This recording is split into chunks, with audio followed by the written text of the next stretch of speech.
Hi friends, எல்லோருக்கும் வணக்கம். எல்லோரும் நல்லா இருக்கீங்களா ஃப்ரெண்ட்ஸ்?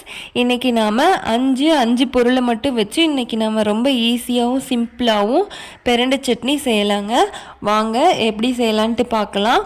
ஃபஸ்ட்டு பிரண்டை சட்னிக்கு தேவையான பிரண்டையை நாம் எடுத்துகிட்டு வந்து ரெடி பண்ணி வச்சுக்கலாம். எப்படின்ட்டுனா, பிரண்டையோட சைடில் 4 பக்கமும் ஒரு நார் மாதிரி வரும். அதை வந்து நம்ம கத்தி வச்சு சீவி எடுத்துக்கலாம். எடுத்துகிட்டு இது மாதிரி பீஸாக கட் பண்ணி போட்டுக்கோங்க. கட் பண்ணி போட்டு க்ளீன் பண்ணி எடுத்து வச்சுக்கலாம்.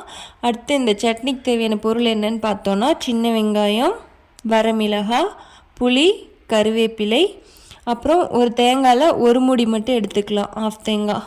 அடுத்தது இப்போ கட் பண்ணி வச்சுக்க பிரண்டையை வந்து வானலியில் எண்ணெய் விட்டு அடுப்பில் வச்சு ஆன் பண்ணிவிட்டு நல்லா வணக்கிக்கலாம். பிரண்டை வந்து நல்லா வணங்கிருச்சுன்னா க்ரீன் கலர்லேருந்து அதனோட கலர் கொஞ்சமாக பாருங்கள் எல்லோவாக மாறிடும். கொஞ்சமாக ப்ரௌன் கலர் ஆனதுக்கப்புறமா அதை நம்ம ஒரு தட்டத்தில் எடுத்து வச்சுக்கலாம். அடுத்து அதே வானலியில் சின்ன வெங்காயம், புளி, வரமிளகாய் இதையும் நாம் வணக்கிக்கலாம். நல்லா சின்ன வெங்காயமும் நல்லா வணங்கணும். ஏன்னா இது வந்து சின்ன வெங்காயம் பச்சை வாசனை போகிற வரைக்கும் வணங்கினோன்னா தான் சட்னி நல்லா கெடாமல் இருக்கும். அடுத்து இது கூடவே நாம் சீரகம் போட்டுக்கலாம். நான் சீரகம் முன்னாடியே தேவையான பொருள் என்னன்னு சொல்லும்போது சொல்லாமல் விட்டுட்டேன்.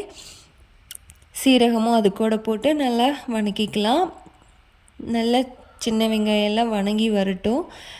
இப்போ வந்து இது கூட நாம் கருவேப்பிலை போட போகிறோம். கருவேப்பிலை ஒரு கை போட்டுக்கலாம். அதையும் நல்லா வணக்கிக்கலாம். கருவேப்பிலை கம்மியாக போடணும்னு இல்லை, நம்ம எவ்வளோ கருவேப்பிலை வேணாலும் போட்டுக்கலாம். நிறைய கருவேப்பிலை போட்டாலும் இது வந்து ரொம்ப உடம்புக்கு நல்லது தான். நல்ல கருவேப்பிலையை வந்து பச்சை வாசனை போகிற வரைக்கும் நல்லா வணக்கிட்டோன்னா போதும். நல்லா எண்ணெயில் பொரிஞ்சு வந்துடும். நல்லா பெரட்டிகிட்டே இருந்தோன்னா கருவேப்பிலை நல்லா வணங்கிடும்.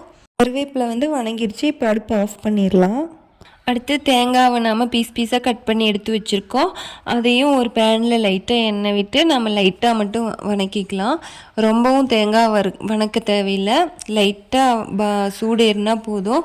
அப்போ தான் சட்னி வந்து நம்மளுக்கு மதியமும் கெடாமல் இருக்கும். காலையில் சமைச்சோன்னாலும் மதியம் சாப்பிட்டாலும் சட்னி கெடாமல் இருக்கும். அதுக்காக தான். இப்போ வணக்கி வச்சுருக்க எல்லா பொருளையும் நாம் மிக்ஸி ஜாரில் போட்டு அரைக்க போகிறோம். ஃபஸ்ட்டு நாம் தேங்காவையும் பிரண்டையும் மிக்ஸி ஜாரில் போட்டுக்கலாம். ஃபஸ்ட்டு தேங்காய் பிரண்டையை தான் மிக்சியில் போட்டு நம்ம ஃபஸ்ட்டு அரைச்சிக்கலாம். அதுக்கப்புறமா நம்ம வணக்கி வச்சுருந்தோம்ல வெங்காயம், கருவேப்பிலை, வரமிளகாய், புளி, சீரகம் அதையும் இது கூட சேர்த்துக்க போகிறோம். இப்போ எடுத்து மிக்ஸி ஜாருக்குள்ளே அதெல்லாம் போட்டுக்கலாம். வணக்கி வச்சுருக்க எல்லாத்தையும் மிக்ஸி ஜாரில் சேர்த்திட்டோம். இப்போ வந்து நம்ம தேவையான அளவு உப்பு சேர்த்திக்க போகிறோம்.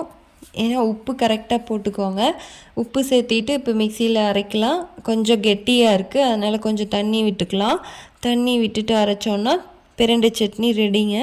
ரொம்ப சிம்பிளாகவும் ஈஸியாகவும் சமைச்சிடலாம். கொஞ்ச நேரம் தான் நம்மளுக்கு செலவாகும். சீக்கிரமாக சமைக்க முடியும். கண்டிப்பாக 2 வாரத்துக்கு ஒரு முறையாவது பிரண்டை சட்னி சமைச்சி சாப்பிடுங்க. உடம்புக்கு ரொம்ப நல்லது. என்ன பிரண்டை சட்னி சாப்பிட்டோன்னா நல்லா பசி எடுக்குங்க. குழந்தைங்கள்லேருந்து பெரியவங்க வரைக்கும் எல்லாருக்குமே ரொம்ப உடம்புக்கு நல்லதுங்க. ரொம்ப ஆரோக்கியமானது, நரம்புக்கு நல்ல ஸ்ட்ரென்த்து கொடுக்கக்கூடியதுங்க. கண்டிப்பாக இதை நாம் சாப்பிடணும். இந்த மெத்தடில் நீங்கள் பிரண்டை சட்னியை ரொம்ப ஈஸியாக சமைச்சிடலாங்க. கண்டிப்பாக சமைச்சு பார்த்துட்டு டேஸ்ட் உங்களுக்கு பிடிச்சிருந்து அப்படின்னா லைக் பண்ணுங்கள், ஷேர் பண்ணுங்கள், கமெண்ட் பண்ணுங்கள் ஃப்ரெண்ட்ஸ். சப்ஸ்கிரைப் பண்ணுங்கள்.